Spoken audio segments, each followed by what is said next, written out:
Há um tempo atrás, nós iniciamos uma série de mensagens, não sei nem se os irmãos se lembram o nome, o título da nossa série, mas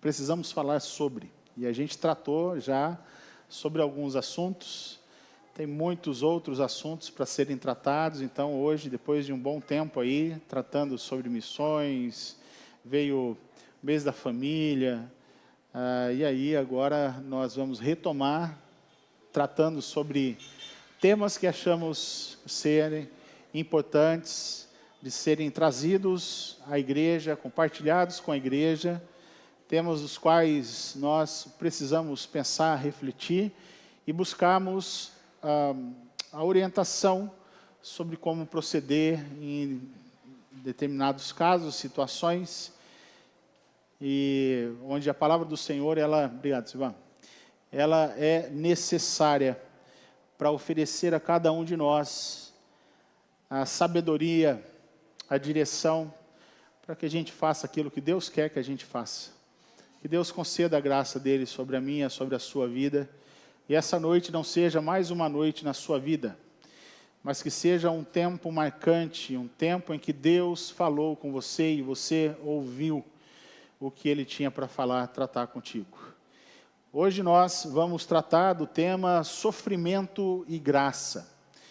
Juan, no tempo de oração, ali, ele apresentou o pedido, falou sobre a questão do sofrimento, sobre momentos mais difíceis, tenebrosos, mais profundos sofrimentos da nossa alma, onde nós precisamos, carecemos da graça que vem de Deus, uma graça abundante sobre as nossas vidas, para que a gente enfrente esses momentos difíceis, que todos nós, sem exceção, enfrentamos.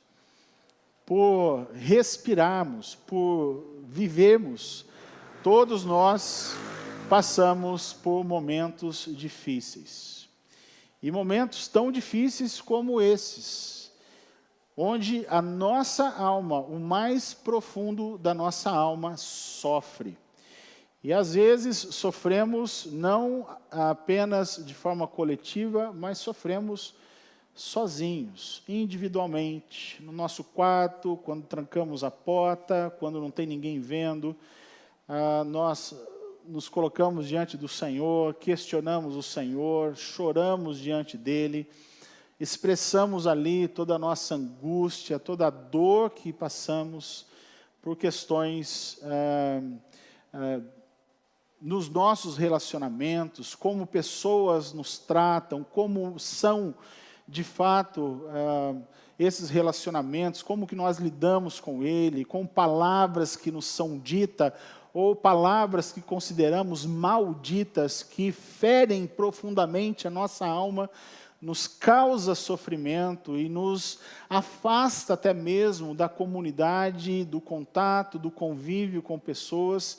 E como eu disse, são situações comuns a todos nós, que nós passamos em diferentes graus, mas todos nós carecemos da graça restauradora de Deus e que venha de forma abundante sobre a minha e sobre a sua vida. Em situações como essas, irmãos, talvez você saiba e você conheça talvez pessoas que não souberam como lidar com essas situações e que num ápice da sua loucura acabaram cometendo uma loucura de tirar a sua própria vida. São situações como essas na nossa sociedade hoje que vivemos numa sociedade onde há um grande mal aí da ansiedade, pessoas precisando fazer uso de medicações para a ansiedade, pessoas vivenciando a síndrome do pânico, situações extremamente complexas, difíceis, e que, enquanto que a medicação ela pode ajudar, nós sabemos que o que de fato contribui para que essas pessoas sejam curadas, restauradas, é a graça de Deus. E eu entendo que a graça de Deus, ela também age em questões sendo usadas em medicações? Ou será que também não vemos o favor de Deus por meio de pessoas, nos seus conhecimentos, nas suas áreas específicas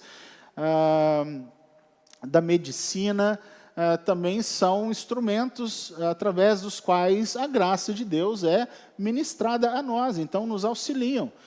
Profissionais da saúde, as medicações que elas passam para a questão do controle dessa ansiedade, para que as pessoas consigam acalmar aí os seus ânimos, é graça de Deus.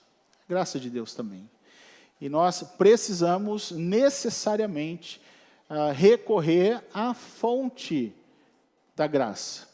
A graça principal. Aquilo que só Deus pode trazer a cada um de nós. Quero então convidar você a abrir a sua Bíblia, ou talvez aí acompanhar também na projeção, Gênesis capítulo 16, versos de 1 a 13. Vemos aí uma história conhecida, pelo menos nos personagens centrais, aqui nesse momento, Abrão e Sarai, né? Depois vamos ver que vai mudar aí para Abraão e Sara, né? De Abraão acrescenta, de Sara tira, né? A letra do nome.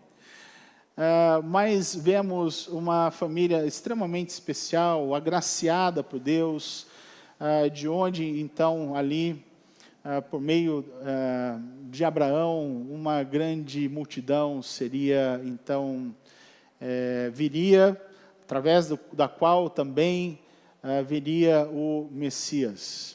Deus separa, então, o seu povo, separa pessoas, usa, então, a vida dessas pessoas para cumprir os seus planos e propósitos. O que acontece? Nessa ação de Deus, Deus usando, chamando pessoas, capacitando essas pessoas, apresentando promessas abençoadoras para essas pessoas, muitas vezes na nossa ansiedade, na nossa falta de paciência, não é? Nós acabamos atropelando algumas coisas, queremos colocar o carro na frente dos bois, tomamos decisões, escolhas equivocadas, onde os nossos relacionamentos são afetados, machucamos pessoas por meio de palavras, ações. Então, tudo isso está inserido dentro dessa narrativa, onde nós vamos especificamente ver ali a história de uma pessoa que passou por uma situação delicada, o sofrimento na sua alma, e como, de fato, Deus olha para aquele que sofre e se compadece dele e provê a graça restauradora para uma alma dilacerada. Gênesis capítulo 16, verso de 1 a 13, diz assim: Ora, Sarai, mulher de Abrão, não lhe dera nenhum filho. Como tinha uma serva egípcia chamada Agar, disse a Abrão: já que o Senhor me impediu de ter filhos, possua minha serva, talvez eu possa formar família por meio dela. Abrão atendeu a proposta de Sarai. Quando isso aconteceu, já fazia 10 anos que Abrão, seu marido, vivia em Canaã. Foi nessa ocasião que Sarai, sua mulher, lhe entregou sua serva egípcia Agar. Ele possuiu Agar e ela engravidou. Quando se viu grávida, começou a olhar com desprezo para a sua senhora. Então Sarai disse a Abrão: caia sobre você a afronta que venho sofrendo. Coloquei minha serva em teus braços, e agora que ela sabe que engravidou, despreza-me. Que o Senhor seja o juiz entre mim e você. Respondeu a Abraão a Sarai: sua serva está em suas mãos, faça com ela o que achar melhor.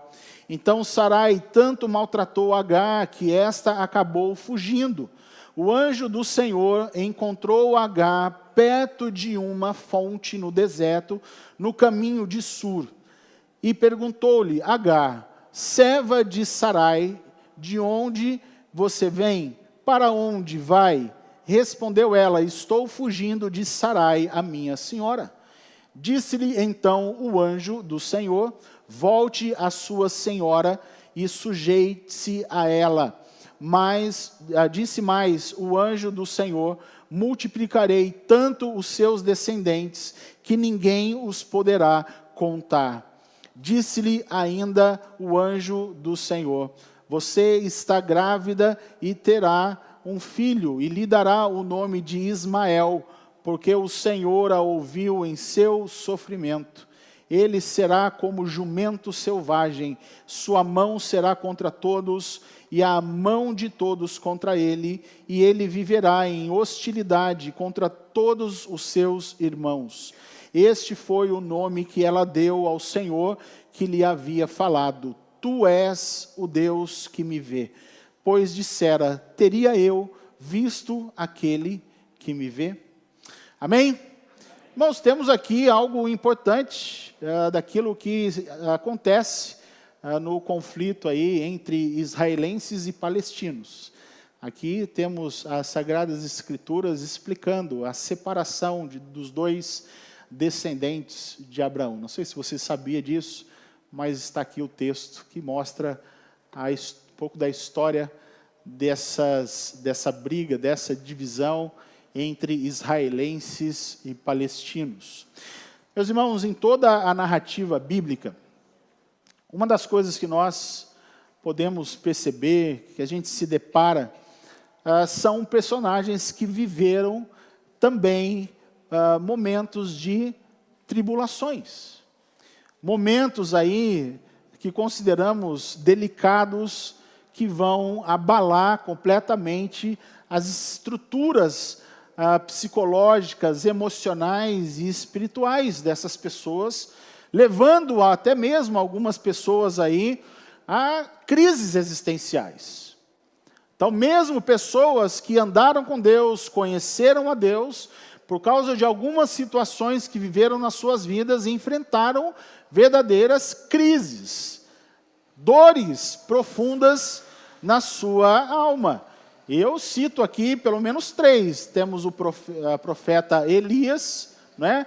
Chegou um momento delicado no seu ministério profético, mesmo depois de ter realizado um grande evento ali, no debate, no embate, no confronto com os profetas de Baal, 400 profetas, vencendo esses profetas, quando ele fica sabendo que Jezabel, mulher de Acabe, o pior rei de Israel, está perseguindo ele, desejando a cabeça dele, ele foge com medo dela, entra numa caverna, fica ali preso e tem o que hoje nós podemos talvez chamar aí uma crise, né? Esse momento de depressão, né? E Deus trabalha também com seu servo.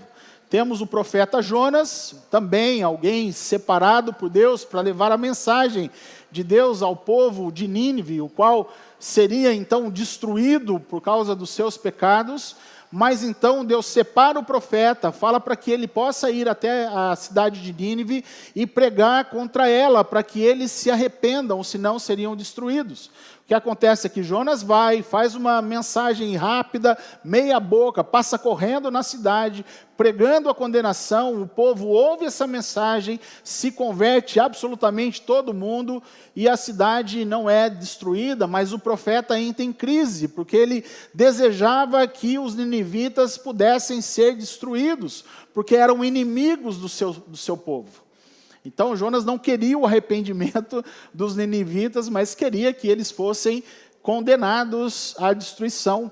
Temos também Jó, um homem diante ali do texto bíblico, do livro de Jó, do início do livro, falando que era um homem justo, reto e que se desviava do mal, mas que então o diabo aparece diante do Senhor e começa ali a fazer algumas considerações, questionando a questão da adoração de Jó, dizendo que Jó só era quem era porque Deus o abençoava. E aí então falou assim, olha, toca na vida dele, toca no dinheiro, toca nos filhos, que ele vai blasfemar contra o Senhor. E nós conhecemos a história que Deus permite, acontece de Jó ser abalado por causa da morte dos seus filhos, por causa dos seus bens sendo então tirados, da sua saúde física sendo também tirada, e Jó permanece até o final firme. Claro que ele faz algumas considerações com Deus, ele faz alguns questionamentos com Deus, e no final Deus trata com ele, começa ali a trazer algumas questões que são importantes, dizendo que Deus ele é soberano, que Deus permite essas situações, e no final, as considerações finais de Jó dizendo que antes ele só conhecia a Deus de ouvir falar, mas agora os olhos dele contemplaram, conheceram de fato quem Deus era por meio do sofrimento. Deus permite essas coisas acontecerem, os seus servos passam, vivenciam crises nas suas vidas, mas têm no final a oportunidade de contemplar, de receber essa graça especial e abundante de Deus sobre as suas vidas, para que eles sejam restaurados, confortados e consolados. Então, eu não sei o que você passa, não sei o que você tem enfrentado, talvez compartilhando isso, marido com esposa, esposa com marido, pais com filhos, filhos com os seus pais, mas às vezes a questão é que o sofrimento, muitas vezes, ele é no anonimato. Às vezes vivenciamos coisas, situações que nós não compartilhamos nem para o nosso cônjuge, nem para as pessoas mais próximas de nós. São lutas que nós passamos e enfrentamos sozinhos. Só Deus sabe o que nós estamos passando. E você sabe. E você sabe. A questão é saber o que vamos fazer para que essas situações sejam, portanto, remediadas. Como sair dessas crises existenciais, dessas lutas, quando a nossa alma está ferida, quando não vemos mais esperança, expectativa de futuro para a gente, de melhoria da situação. Como que a gente age, a quem a gente recorre? Quem é Deus, né? Como conhecemos a Deus? Será que buscamos de fato a Ele, clamando a Ele por uma ação nas nossas vidas, para que Ele de fato possa nos ouvir? Às vezes a gente acha que Deus não nos ouve. E as próprias palavras de Jesus Cristo, irmãos, elas falam que nesse mundo nós vamos passar por lutas. Nós sabemos o texto de João 3:33. Mas no mesmo texto que fala que nós vamos passar por muitas tribulações, mas é que nós precisamos nos animar, porque nós temos um Cristo que é vitorioso. A vitória de Cristo na cruz é a garantia da vitória nossa diante dos problemas mais difíceis que nós podemos considerar. A questão é saber se nós reconhecemos Cristo como sendo o vencedor.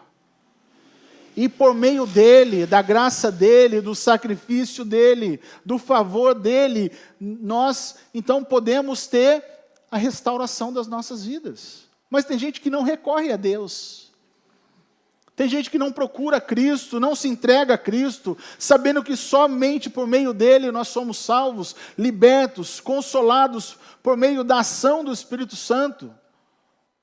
A gente vai para um boteco, a gente vai para um amigo, a gente tenta achar meios, formas da gente tentar procurar alívio, drogas, mas a gente não procura Deus. Ele sabe do nosso sofrimento, mas muitas vezes nós não sabemos que Ele pode resolver os nossos problemas. Ou quem sabe alguns só procuram no alto do seu desespero. Clamam a Deus. Aí Deus responde. Mas talvez algumas pessoas não se rendam aos pés dele. Só procuram Ele quando precisam. No momento de extrema angústia. Quando o negócio está fervendo. Quando a situação está difícil. Quem é Jesus Cristo para você? Será que você já teve um encontro com Cristo? Conheceu a Cristo por meio da sua dor? Conheceu a Cristo por meio da graça ministrada a você? Por meio da saúde que você tem, do trabalho que você tem, da família que você tem, do tempo que você pode desfrutar em paz? Você vê Deus nas coisas boas, você vê Deus nas situações difíceis, na provisão de Deus sobre a sua vida, ou você acha que é tudo você? Que tudo vem das suas mãos? Tudo é fruto da sua capacidade, daquilo que você mesmo pode produzir.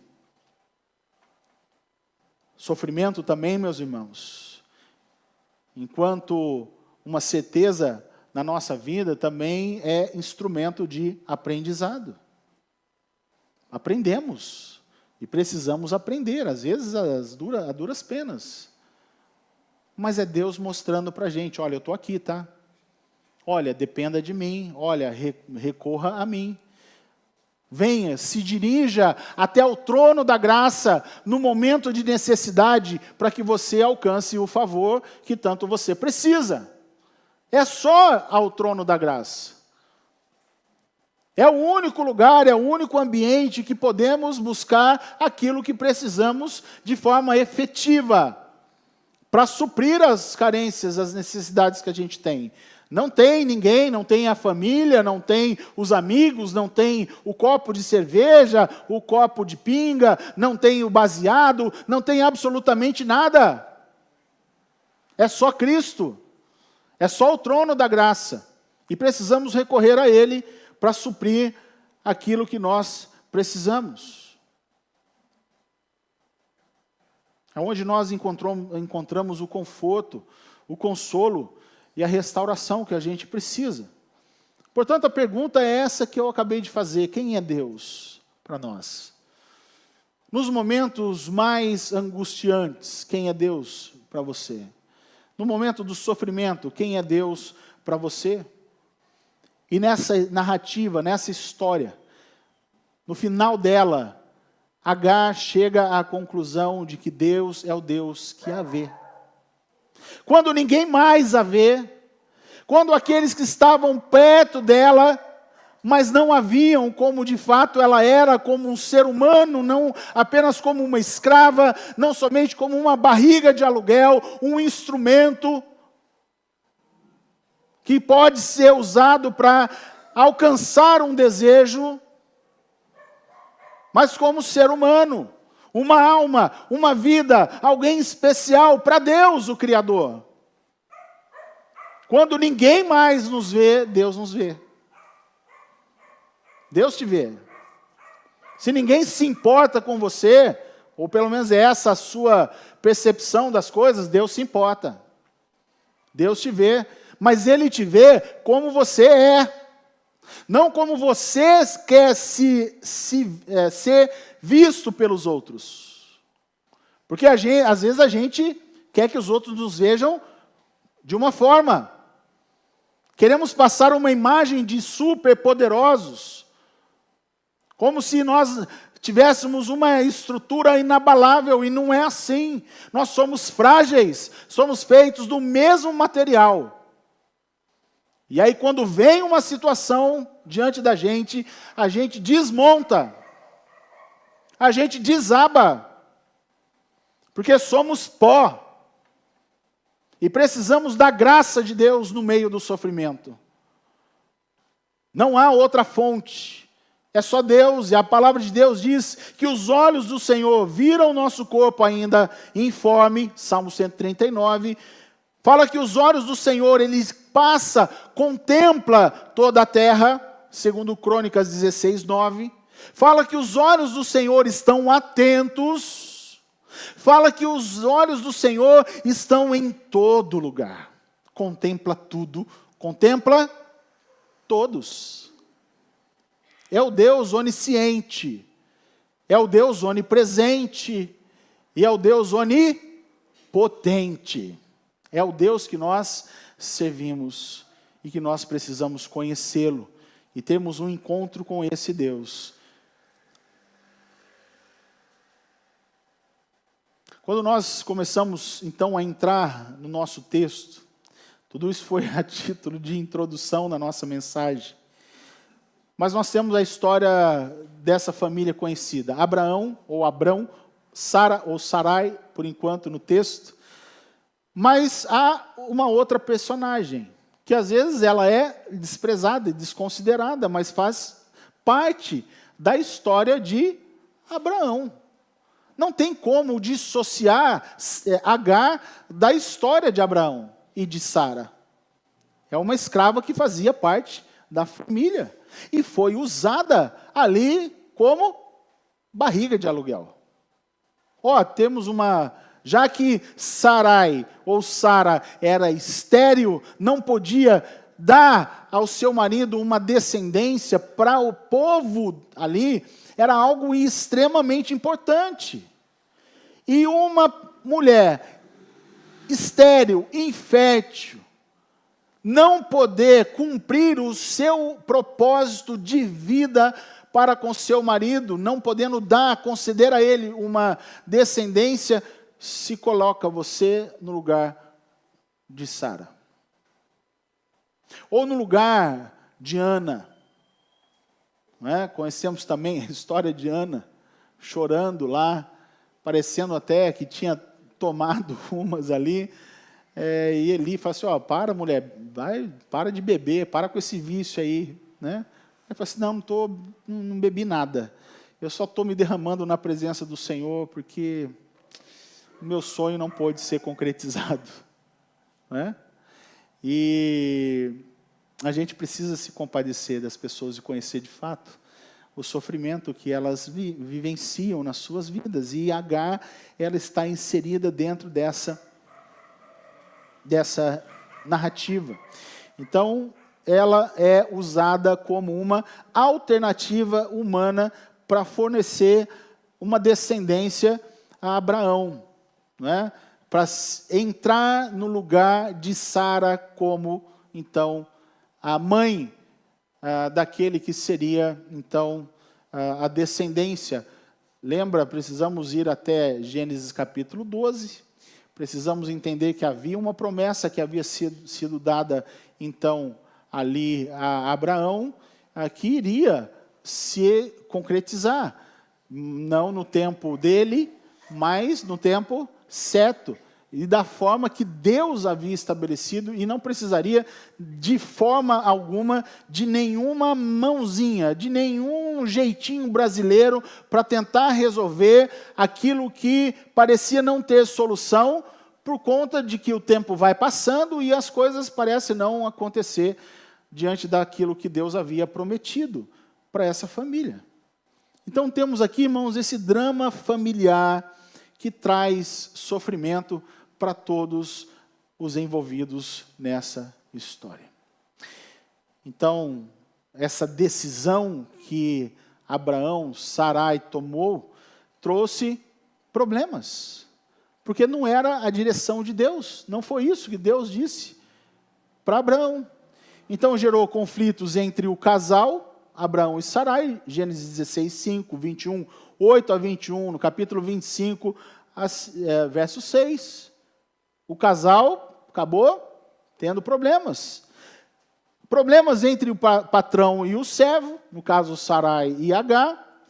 Problemas entre os irmãos Isaac e Ismael e todos os seus descendentes, como no início eu falei para vocês.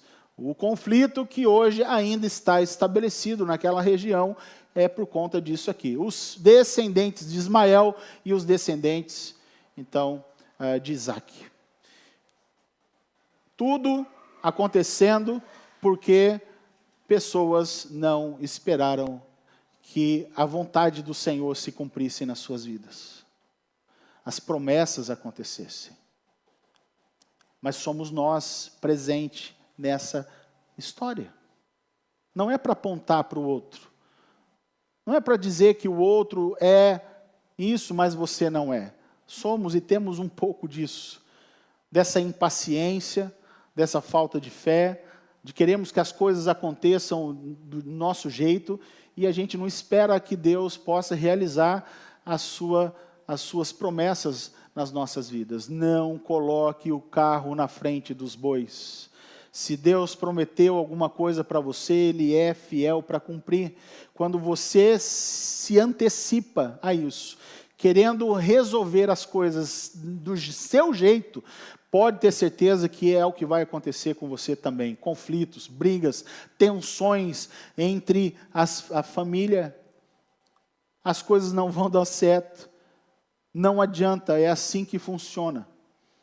O sofrimento humano são resultados das decisões equivocadas que nós tomamos quando não confiamos nas promessas de Deus e esperamos com paciência até que a vontade do Senhor se cumpra nas nossas vidas. Você é alguém impaciente? Você tem problema com isso? Irmãos, eu tenho um pouco disso, sim. Preciso confessar. Eu quero que as coisas aconteçam para ontem. Prometeu alguma coisa. Eu já fico meio que ansioso, querendo que as coisas se resolvam. Não, calma, espera, vai acontecer no jeito de Deus, no tempo de Deus, no jeito dele, não no seu. Tenha paciência, vai acontecer. Mas é preciso você não se antecipar. Vai colocar o carro na frente dos bois, vai acontecer o quê? Vai dar certo, tá? Eclesiastes 7:29 diz assim, olha só o sábio, Salomão. E no final de tudo ele chega a uma conclusão. Qual que é a conclusão que ele chega? Deus fez os homens justos, mas eles foram em busca de muitas intrigas. Deus criou o homem bom, reto, mas ele se mete em muitas enrascadas. Por quê? Porque ele quer colocar o carro na frente dos bois. É o nosso pecado. É a nossa falta de fé, de confiança, de esperança, perda da esperança, da fé nas promessas do Senhor. Por isso nós vemos Sara se precipitando. Gênesis 16, verso 2 e 3, diz o seguinte: disse a Abrão, já que o Senhor, olha só como ela começa, já que o Senhor me impediu de ter filhos, possua a minha serva, talvez eu possa formar família por meio dela. Abrão atendeu à proposta de Sarai. Quando isso aconteceu, já fazia 10 anos que Abrão, seu marido, vivia em Canaã. Foi nessa ocasião que Sarai, sua mulher, lhe entregou sua serva egípcia Agar. Tudo acontecendo de forma precipitada. Decisões equivocadas, absurdas, acontecem quando nós deixamos de crer e esperar na promessa de Deus para as nossas vidas. É o típico exemplo de alguém que vai agir com base em sentimentos, nos desejos, nos seus sonhos, colocam os seus sonhos, os seus planos acima da vontade de Deus. Acima da racionalidade, acima do bom senso, acima da fé em Deus. A minha vontade precisa acontecer, senão eu não vou dormir. Já aconteceu de você perder o sono por causa da sua ansiedade? Quer muito que alguma coisa aconteça, você está para fechar um negócio, está para comprar determinada coisa, na noite anterior ao acontecimento, você já perde o sono. Já fica pensando como que vai ser, o que você vai falar, como que você vai negociar, qual vai ser a decisão, e começa, já perde o sono, um momento tão precioso do seu descanso. Para Sarai, ou Sara, não importava de forma alguma colocar uma outra mulher nos braços do seu marido, desde que ela tivesse nos seus braços um filho, como se o filho fosse dela. O filho era de Abrão, mas não dela, mas ela ia ter isso como, algo para poder, de repente, substituir. Já que eu não posso, deixa eu usar um outro meio, um auxílio, para poder fazer com que a promessa de Deus se cumpra. Não, promessa de Deus não vai se cumprir quando nós tomamos a frente das nossas vidas. Deixa Deus ser Deus e cumprir as coisas do jeito dele.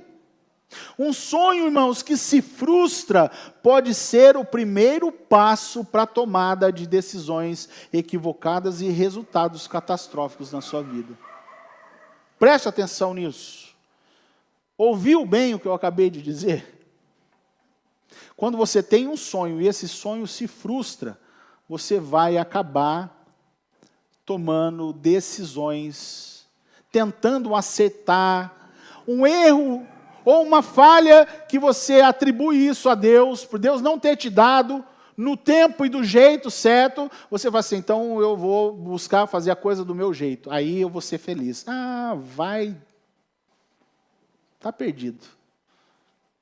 Não esperou em Deus, não foi do jeito que Deus queria, não vai dar certo. Vamos melhorar isso. Só se a graça de Deus agir de uma forma grandiosa, para que uma coisa que começou errado no final dê certo. Pode acontecer isso? Pode, irmãos. Porque às vezes, não necessariamente, quando a gente começa certo, quer dizer que vai terminar certo. Tudo depende dessa graça, da nossa obediência. Pode ser que uma coisa possa começar errado, mas pela graça de Deus, quando a pessoa se volta para Deus, no final as coisas se resolvam. Mas nesse meio tempo, a gente pode ter tido cada dor de cabeça. Por causa das nossas decisões equivocadas, a gente pode pagar tão caro, que de repente, se a gente pudesse parar e avaliar, como se estivéssemos assistindo um filme das nossas vidas, das decisões que a gente fosse tomar, a gente fala assim, é isso aí que eu vou fazer, é essa decisão que eu vou tomar, é esse caminho que eu vou seguir, então não quero isso. Espera do jeito de Deus, da forma que Deus tem preparado, certo, para a gente gozar, não é, de forma melhor, maior, os benefícios do Senhor, se alegrar quando a gente de fato faz aquilo que Deus quer que a gente faça. Provérbios 14, 29 e o 19, 2.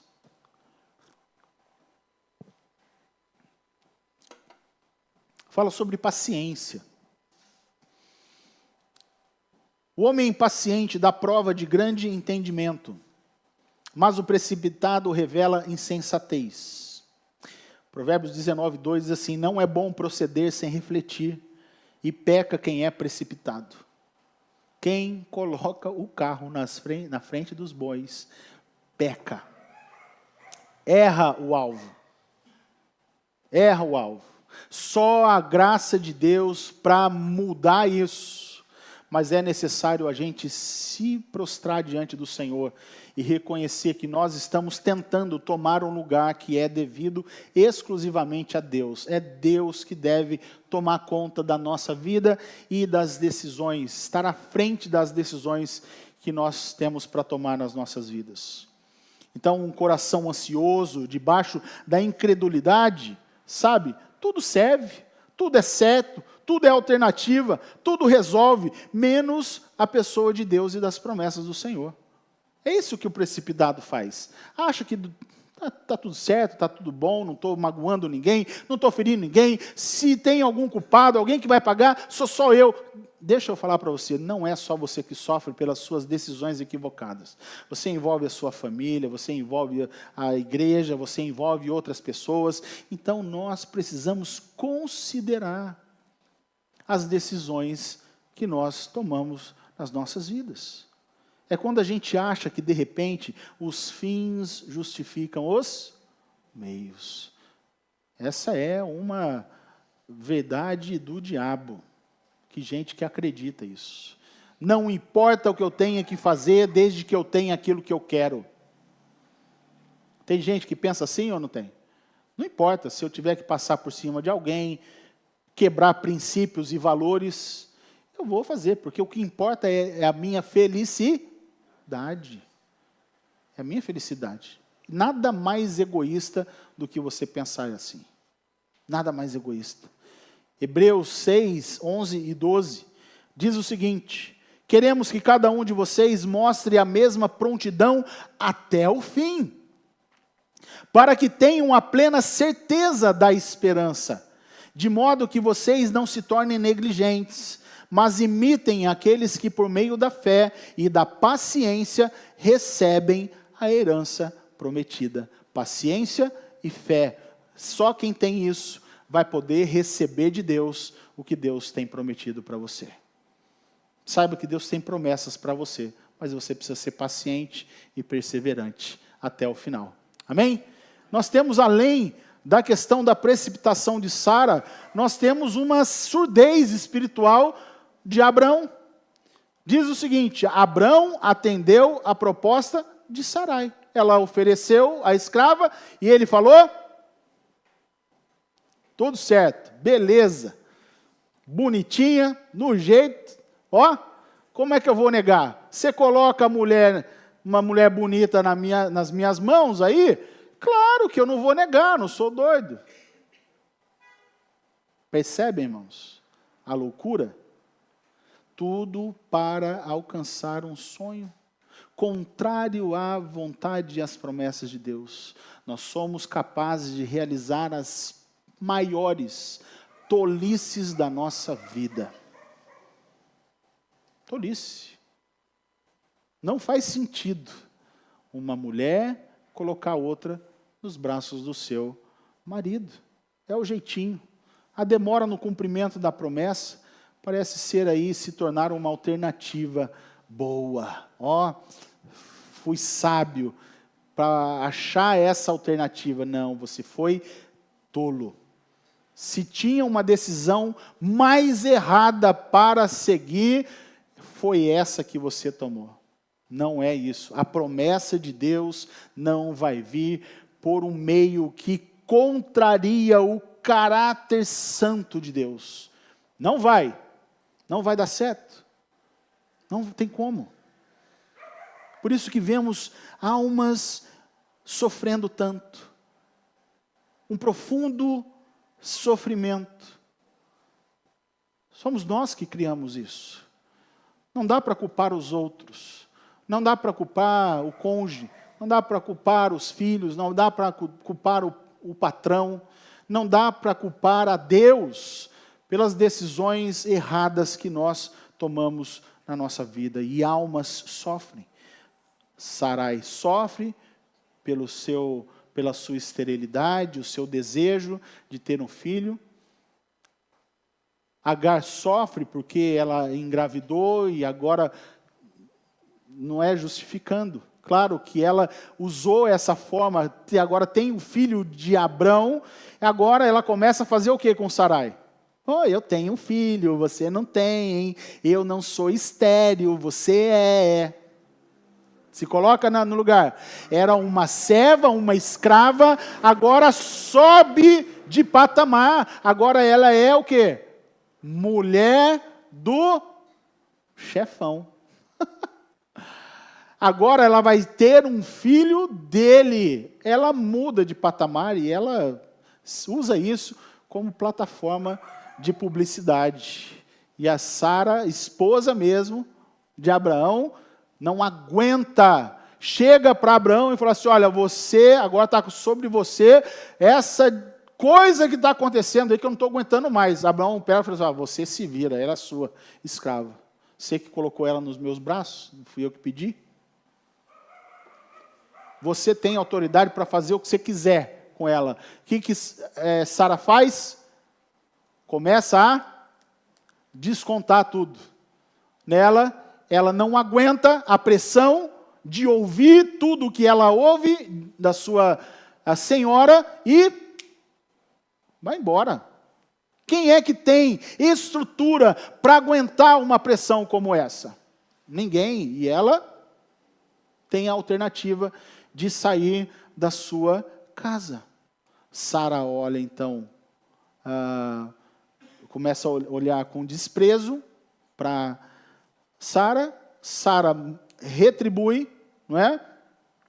Tanto maltrata ela que ela foge. É a única alternativa. Para aliviar o sofrimento, a presença, o ambiente está um ambiente pesado. Tudo por causa da presença maldita do pecado na vida das pessoas. Quando não se ouve a voz de Deus, quando não se confia nas promessas do Senhor. É inviável a convivência social. Não tem como. Cada um vai para um canto. Deus não quer isso. Deus não quer que isso aconteça. O Senhor quer que a gente possa conviver em paz. No que depender da gente, vamos viver em paz. Não vamos permitir, não vamos dar brechas para que o pecado nos domine e a gente acabe usando palavras malditas para ferir a alma das pessoas. Muito cuidado com isso. Provérbios 10, 11 e 15, 4. Vou citar para os irmãos. A boca do justo é fonte de vida, mas a boca dos ímpios abriga a violência. Provérbios 15, 4 diz assim: a língua benigna é árvore de vida, mas a perversidade nela deprime o espírito. Agar estava com seu espírito deprimido, abatido. Ela foge para o deserto para procurar alívio para sua alma. É nesse ambiente de dor e de sofrimento que Deus aparece para ela. Ou será que ela não estava sofrendo nada? Era bobeira, era coisa da sua cabeça? Não. Todo mundo está em sofrimento. Todo mundo ali precisa da graça restauradora de Deus. Recondução aos caminhos do Senhor. Para enxergar as promessas do Senhor, nelas confiar e esperar que o Senhor possa abençoar elas da forma que Deus quer, no tempo que Deus tem. Portanto, eu queria tirar algumas lições importantes, finalizando aqui a nossa mensagem. Como nós devemos agir numa situação de dor e de sofrimento. Primeiro, mesmo em meio à humilhação sofrida, Deus pede que perdoemos os nossos ofensores. É difícil isso? É. Mas Deus pede para que Agar volte e se submeta à sua senhora. Se submeter à sua senhora é ministrar perdão a quem ofendeu profundamente a nossa alma. Alma. E perdão é uma graça de Deus. Algo sobrenatural. Se Deus não agir nas nossas vidas, nós não conseguimos perdoar os nossos ofensores. O que diz a oração do Pai Nosso? Perdoa as nossas dívidas, assim como nós perdoamos a quem nos tem ofendido. Nós rezamos isso, oramos isso, sabemos disso, mas nós não perdoamos quem nos ofende. Claro que Deus não vai perdoar as nossas ofensas. Pode ter certeza disso. Mas eu aprendo também, irmãos, em meio à dor e confusão da nossa alma, Deus nos leva a buscar o equilíbrio emocional e psicológico necessário. É o tratar de Deus. É a hora de tentar colocar as coisas ali de forma tranquila, para que a gente consiga assimilar tudo o que está acontecendo. Para não agirmos com sangue quente. Para não deixarmos e darmos vazão à ira, porque a gente tende a retribuir a ofensa na mesma medida ou pior, para sentir algum tipo de justiça. Falou isso, eu falo outra coisa também. Eu sou alguém que dou um boi para não entrar numa briga, mas dou uma boiada para não sair dela. Não mexa comigo. Você não sabe do que eu sou capaz. Tem gente assim.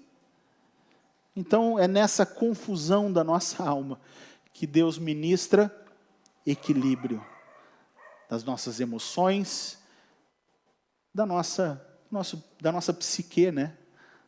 Para que a gente possa parar, considerar as coisas e agirmos de forma mais sensata. Terceiro, em meio às crises, temos maiores oportunidades de vivermos uma experiência com Deus. É no deserto que Agar teve um encontro com Deus. Deus a viu. Deus ouviu o seu clamor. Deus enxergou a dor da sua alma. Então, este é um ambiente que nós temos a oportunidade de conhecer Deus, para que Ele ministre ao nosso coração da sua graça restauradora. Por fim, no meio da crise, podemos conhecer as promessas eternas de Deus para as nossas vidas. As promessas do Senhor começam a se tornar cada vez mais claras para cada um de nós. No meio das lutas, dessas crises, é onde nós podemos trazer à nossa memória o que nos traz esperança. Sabemos que Deus é um Deus de promessas, é um Deus que tem poder para cumprir aquilo que prometeu. Ao contemplar o nosso sofrimento, Deus providenciará o consolo, o conforto, fazendo com que sigamos em frente na nossa trajetória de vida. Como você tem vivido os seus últimos dias? Como que está a sua alma? Você consegue medir de alguma forma? Só Deus sabe. Essa mensagem, essa pregação, pelo menos para uma pessoa aqui valeu. Ela se encaixou para alguém, eu não sei para quem. Não é mensagem de carapuça para ninguém. Mas ela veio falar o coração de alguém que sabe, você sabe se foi para você ou não. Se vai ser a enxada que você vai puxar para você ou vai ser a pá que você vai jogar para o outro. E é uma pena, pastor, porque quem precisava ouvir essa palavra hoje não veio. Não, você precisava ouvir, eu precisava ouvir. Então, que o Senhor tenha falado ao seu coração nessa noite e você possa compreender que Deus é um Deus de promessas. Ele não vai abandonar você no deserto. Deus vê você e restaura você para que você siga em frente de acordo com os planos e propósitos dele para a sua vida.